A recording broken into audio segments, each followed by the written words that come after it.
Wild Bill, and I'm going to talk today about attention span. I have the world's shortest attention span, or at least I did when I was young. I was the original holotype case for what was then called hyperkinesis, literally too much energy, and what is today called ADHD or ADD, attention span deficit disorder. Now, for those of you that don't know, the drugs they gave the children that were cursed with this condition, from the medical point of view, were horrible drugs. Horrible drugs. Drugs that affected the lifespan of the recipient because we want to control the symptom. We don't want to promote longevity. We've picked one or the other. So I don't trust medical science. I've been through all this, and I've seen what they do and how they think. And it's all based on things that ordinary people would be very, very suspicious of if they met somebody like that on the street. Specious reasoning. Fads. Fads. Nortriptyline. Look it up. Fads that killed people. Nortriptyline. Look it up. Look up thalidomide. Look it up. Oh, we didn't do that. Yes, you did. Oh, it's not our fault. Yes, it is. You promulgate a system in which those abuses are allowed because science, right? So, but I'm talking about attention span today. Here's attention span. I had the shortest attention span ever. They tried to medicate it away, it didn't work. They tried the behavior modification away, it didn't work. They tried a number of treatments and processes to get me to be normal. Any of you people out there know me? Was there ever any chance of me being normal? I didn't think so. So what they were basically doing was, the whole system was, the whole helpful, loving, caring system for troubled children was trying to hammer a square peg into a round hole. Damn it, go in there, go in there. Which is exactly what was happening with me. And what you see now as a result of that, I'm a broken soul, and it was medical science, well-intended, helping people that broke me because they didn't have a way to help me. So I'm broken, I'm shattered, my soul is in pieces, and because of it, it reflects the light of other people's souls like few souls can. And that's why I'm able to be a poet. Because for a moment I'll catch a reflection of brilliance in my broken soul, and I'll be able to quantify it in music or poetry. Or a lecture. I've been known to do it. Some of them are pretty good. Some of what I see is clearer than what the big people see. I'm just fortunate that way because the broken pieces of my soul reflect light that the other people never see. Anyway, I'm talking about attention span. So my attention span is bad. I trained myself to fight that attention span deficit disorder. I self-medicated, which turned into a habit. Doesn't it always? What were once vices are now habits. So. But I also forced myself to read. So I would sit for hours with a book in my lap and read, and fidget and fuss. You know, and read, and read, and read. And go 3 pages and then forget where I was and go back and read again and get the point the author was trying to give me. Because that was a way to focus my mind to take it beyond my limitations and attention span. Not easy. And for me, nowadays, almost impossible. I'm enjoying a renaissance of ADD, the like of which I cannot remember since childhood. Anyway, I have a short attention span. So let's move it away from me. I hate to do that, but that's part of my point today, is what it's like in the world outside of Wild Bill. Today we have people that have decent attention spans, but what are they doing with them? Well, if you have the leisure, you might be involved in online gaming. There are 2 kinds of online gaming. Is it time to die yet? Or, oh, well, okay, that's enough new content for today. Time for my dailies. These are real things in games. Online gaming has a world. They create a world on what's called servers, so that no matter who logs into the game at one time of the night or day, that game will be in existence. That world will exist for that player. That's done distantly from you in a room full of computers, not made for your kind of computing, but made for holding this world together. It's called a server.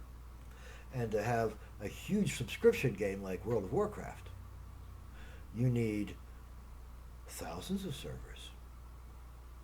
When I was new on World of Warcraft, you would log into the game for the first time, and they would say, choose your server. I didn't even know what that meant. But there was this list of cool fantasy-sounding names. So I chose Farstriders. Ding! Appeared on Farstriders as Wild Bill Sr. I mean, I'm so different than everything else. At least in fantasy gaming, I can be the same guy. So I went to Farstrider server, but there were, I can't remember how many, I think there were 200 servers at one time, 200 different servers. And you could log a character on to begin a character in any one of those servers. You couldn't begin a character in one server and appear in another server. They eventually included that idea, but it costs money to transfer. So let's just stay with the separate servers. Each server contained an entire copy of the world, but only the players that were logged into that server would see that version of it. So if Timmy Tammy Thompson had a character on Oleander server, and I had a character in Farstriders, we wouldn't be able to see each other or play with each other. But we could see and play with the other human characters on our server. And so in a game like WoW, where you had, I think the maximum was 32 million subscriptions at one time, probably 16 million people maximum playing at one time, 8 million regularly. So you got 8 million people, you got to divide up in a server.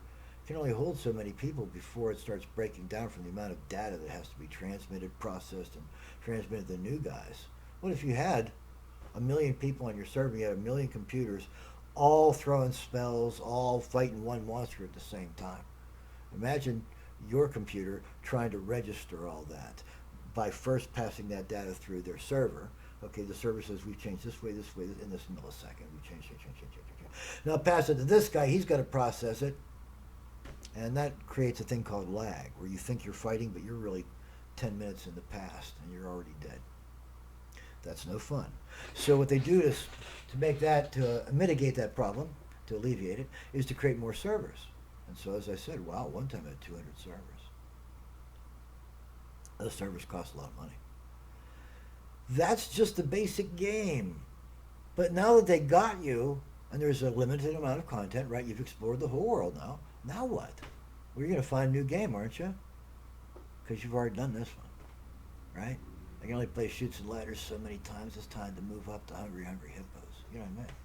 So, here we go. Blizzard said, wait, no, you don't have to leave. We're going to issue an expansion. Our world is going to broaden, and we are going to create more player options. And you can play this new content. It's called content, game content. You can explore this new content where it's all different, all new. You can use your learned stuff, and there will even be better stuff to get over there. You become more powerful and know more of the world and more of the game, more of the... So each server had to expand to include all this new stuff, and each person had to buy that $20 expansion kit, $29 expansion kit, $39 expansion kit, $49 expansion kit, $60 expansion kit. So, and continue with your online presence, which costs internet, right? So, and playing an online game, that's a huge eater of bandwidth. So if you're doing that, like when I started, I had Verizon DSL, and it turns out it was a bad connection in a broken box, and nobody had inspected. I kept calling them saying, please inspect, there's something wrong. Because the telephone's going, while I'm talking to Verizon, they're like, I don't see anything wrong at our end. I'm like, yes, I can't hear you. You know, I went through various telephones, so you know. And then eventually it turned out that there was a broken box, and that the rain and the snow was leaking right on the connection, and I had the worst internet ever, worse than Alexander Graham Bell's internet. And Verizon was happily charging me my monthly fee. So when they came through and did FiOS, they came to my door and said, did you see how bad your connection was there? Didn't they send anybody to fix it? I says, I kept trying. They kept ignoring me. Well, it's fixed now. You got files, buddy. So I got files. That was nice. Now that made the places that are FiOS places, FiOS capable places, more valuable. Now there's this spin flippy thing going on in all the local towns where the FiOS came through. One family dwellings were a thing of the past, and absentee landlords have become the standard, and you all know what happens there. You end up with, nobody's accountable. So anyway, World of Warcraft kept tempting us away from other games by saying, look, we got a new concept, we got a new thing, we're opening a new world. We had, and much of this was already scripted in the past. This is the beauty of the Warcraft system. They had a world that was very developed before they even issued the first game. This is why I did Patchworld the way I did, not because of Blizzard, but because this is the inevitable evolution of a fantasy universe, is to make it accountable, is to make the lessons of it learned and carried through, is to make the magic system understandable for the people, so they'll be like, oh, he can't cast that spell, I don't have to worry about that. Or, uh-oh, that's this guy, and he's big on that. He throws fire. To know that stuff is part of investing yourself in the system, in the books, in the game. So, World of Warcraft created these expansions periodically. They would implement them to their game.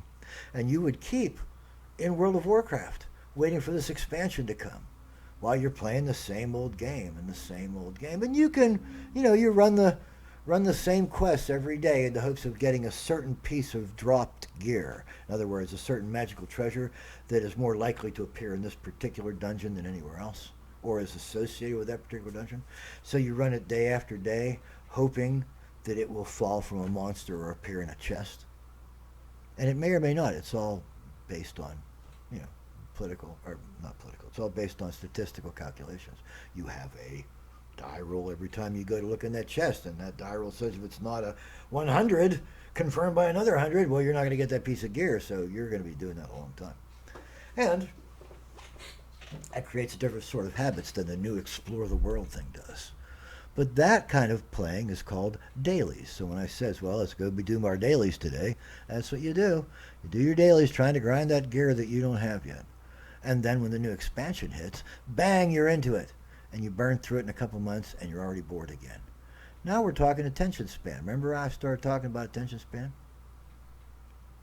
So we have a game that is now manned by hundreds of individuals, is designed by dozens of individuals, that is managed by small-time thousands of individuals. They're called game masters that you contact if you have a glitch in the game, and they can help you. And, of course, you have the whole corporate structure built up of Blizzard, which is now, I think, a Fortune 500 company. That's a big rise. Now, it took them 25 years, but still. Rag's the richest story if I ever heard one. A bunch of half-insane, super neurotic game designers are now, well, their competitors, their scammers, whoever it was that bought their system, now owns this major corporate enterprise. So that's pretty much of a giant climb in a very short time. It's very admirable from the capitalist point of view. And it put people in business. It put people in money. Wait, whole lines of merchandise arose. Whole websites devoted to nothing but fan fiction and fan illustrations arose. So the fallout from World of Warcraft is amazing. Really.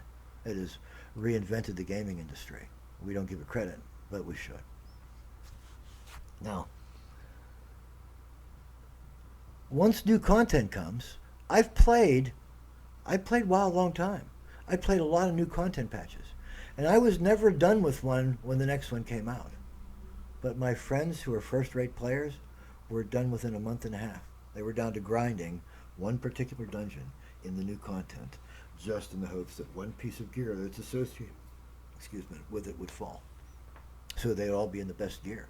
Every gear has a certain level of powers that it gives you, and those are rated as a number. So it was gear level 410. We were all grinding for gear level 410. Now we all got 410s. Oh, up 425 appeared. These guys are better than me. So we all, okay. So that's dailies. You do that to grind the new piece of gear. And content brings a new piece of gear and the new dungeons that you have to now grind to get the new gear. So it becomes an upward climb. Now, World of Warcraft realized at one point or another it was going to end sooner or later because, first of all, your first group of diehards are becoming middle-aged and they're moving on to other things. Probably not sex, because if you're an online gamer, you're not spending all your time in sex, which is okay. You know, what's sex? 4 hours and $1,500 in toys and what, $7,000 in drugs, and then you're going to be horny again next weekend. So I had to give it up. But at any rate, WoW allows 10 million people to play every day to get on. And if there are too many people on one server, it'll break down. If you get any more, they'll tell you this server's full. Move to another server, and you'll start your character in a new server. Or if the old server runs out of people because the game is dropping in subscriptions, they'll take that server and they'll mix it in with another server. Now they're combined. And that happened over the years. So my Farstriders is now combined with several other servers. And I could play, if I want to adventure, I could find players from any of a number of servers that I could play with looking for a group from my Farstriders, sorry. Now, thing is, the new content lasts me a year. I was never done with it. Some of it was too much for me. But my friends had burned through it in a month and were already bored. And I'm a guy with the world's shortest attention span. Wait a minute. What does that mean for them? This world is a world of instantaneous gratification. We have reached the human ideal. We are instantaneous gratifiers. And if we don't have that thing we want right now, we'll freak, or we'll leave, or we'll start shouting at a customer, or we'll start shouting at a proprietor or a clerk. I've seen it happen. I worked at Giant Eagle for a brief time, and in that time, I saw managers, cashiers, and simple stalkers berated by irate customers that had no reason to feel that way. But here was a safe person that they could unload on. So are we a neurotic society? Oh, yeah. Why? Because we're too complex. Look at human societies. In the primitive state, you'll find that they reach a certain state of complexity and they top out because that's all they need. For an advanced society, all you really need is, 10 rules and a code that and a bunch of old guys that argue out what exactly those rules mean. The Code of Hammurabi, the Torah, right? Basic codes. You don't need that much. You just need old men arguing out what those codes mean, case-by-case basis, because the laws are generalized.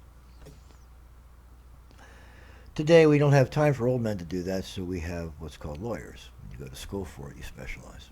That's kind of the Platonic ideal. Plato was really big on that.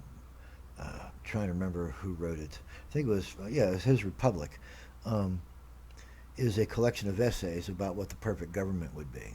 And if you look at it, it's all about the richest families choosing their best and brightest to be trained at the very best schools by the very best and most capable people to rule the rest of us scumbags. Plato was an ass, an utter ass, an elitist ass. I can safely discount anything that his school produced, including you, Aristotle. And Socrates. If you want to know more about Socrates, you should really, really, really read the English translation of one of the very few surviving Aristophanes works. It's a play called The Clouds. Find it, read it. You will understand Socrates beyond all contemporary thought, because there's nothing new we can bring to it. We can only bring revisionism to it. So you read what the smartest man of his times had to say about him, and you will get where I'm coming from here. So the Socratic method brings me nothing. It's just being self-satisfied that you led the conversation around in a circle. It's pointless. It's just an exercise for drunk old rich men to play. and for one old con man to, make the rounds of all the parties and get fed for free. But getting back to ADD, the more highly you're trained, the more quickly you lose interest when your training and your professional interest is not engaged. So, if you are playing a game and you come to a point where you have mastered everything that the game has to offer, unless that game moves forward, you will come to a saturation point. Okay, I've mastered this. Now what? Now what? Not, I've mastered this, so I'm going to do it over and over again. That's a different kind of gaming. Like I said, that's poker machines. That's solitaire games where you can just do this. You don't really care if you win or lose. You're just pushing that button until you're out of credits or until you're time to go to sleep or until you're out of money. Whatever. But these are games that engage you, engage your intellect, and make you work, make you think, until you become masters at whatever content is available, and then it all becomes muscle memory again. That's no fun. Well, it's fun for that kind of gamer, but the people that like that kind of gaming don't go to those games to get it. You go to a poker machine, you go to solitaire, you go to something you can just ding, ding, ding, ding, ding, ding, blackjack, ding, ding, ding, ding, over and over again. And you don't have to do anything or get up or anything. You could bring a bottle with you to the chair. I'm just kidding. So, when I was a kid, I had the shortest attention span on record. I was a troubled child, never got along with anybody, never had a decent way of interacting with reality because my attention span was so short. I was unable to understand advanced concepts like algebra. I'm not kidding, I'm serious. And so, I became a different person. I used the broken shards of my soul, which was so lovingly polished and then smashed with a medical hammer,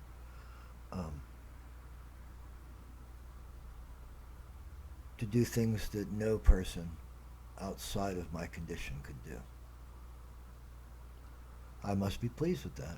But again, I have a short attention span. If I write a song, I got 20 minutes, boys. If I perform a song, I got 3 minutes, guys. And you'll see me look up in the middle of a song sometime like, where am I? Like a seal suddenly pokes its head out of the water. What the hell? Because I don't know where I am. Which is why I talk all the time about making songs go places. Instead of going from C to G. If this ever comes on. I want to know I'm going to G. Because if I come in the middle of something and go like, where am I? Oh, that goes to here. See what I mean? I'm headed somewhere. I'm in even that fractional memory I have of what was going on a second before my mind broke. Remembers that little bit. I was headed somewhere. Which is why I like transitions in songs more than I like just blankly going to a chord.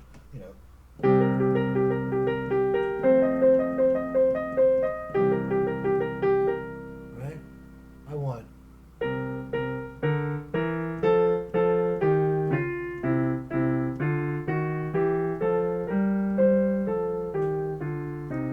so I always know where I'm going.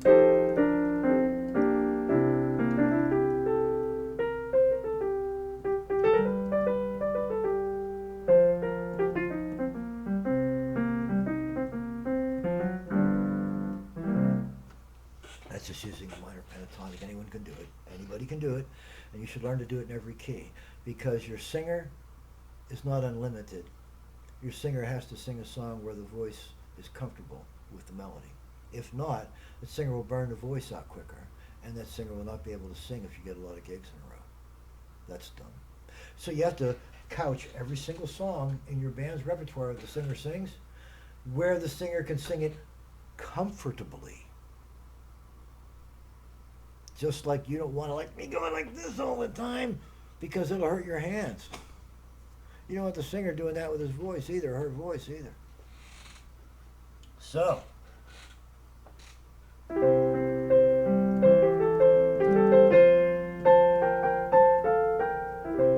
right? Maybe my singer can't sing it well there.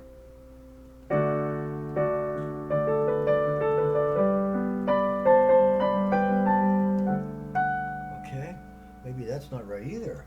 Oh,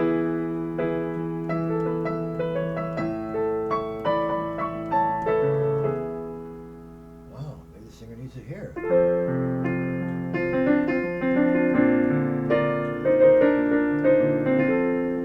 Right? We're here.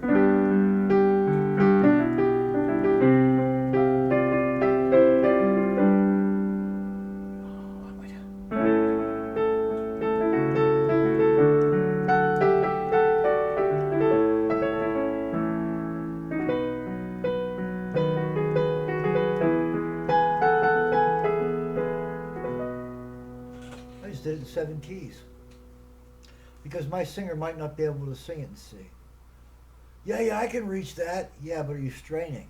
Because if you're straining your voice or going into falsetto all the time, that's going to burn you out quicker. And you have a career ahead of you. You're going to burn yourself out now for a career that you can't have because you burned yourself out? I don't think so. So, musical people, train in every key. Play that song in more than one key. Ask your singer, what if I move it here and see how it sounds?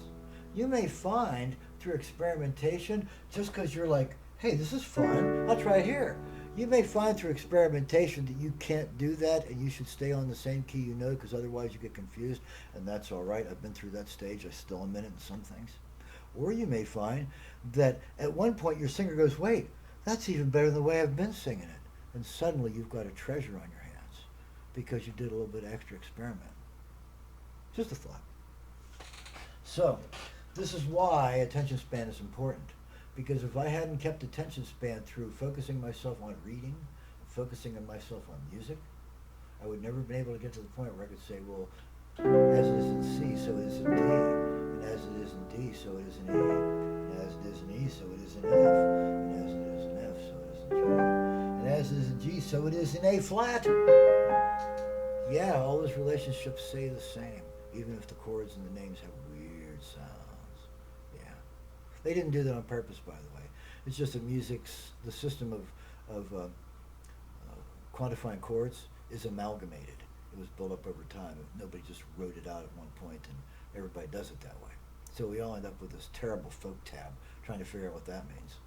But what we really should be doing is either studying the Mohegan method, which does everything in scale tone chords, 1, 2, 3, 4, 5, 6, 7, 8, or the Frank Cunimunda method, which is also similarly couched in scale tone chords, and from which you can figure out what chords you're in any key, any time, and which ones should be played.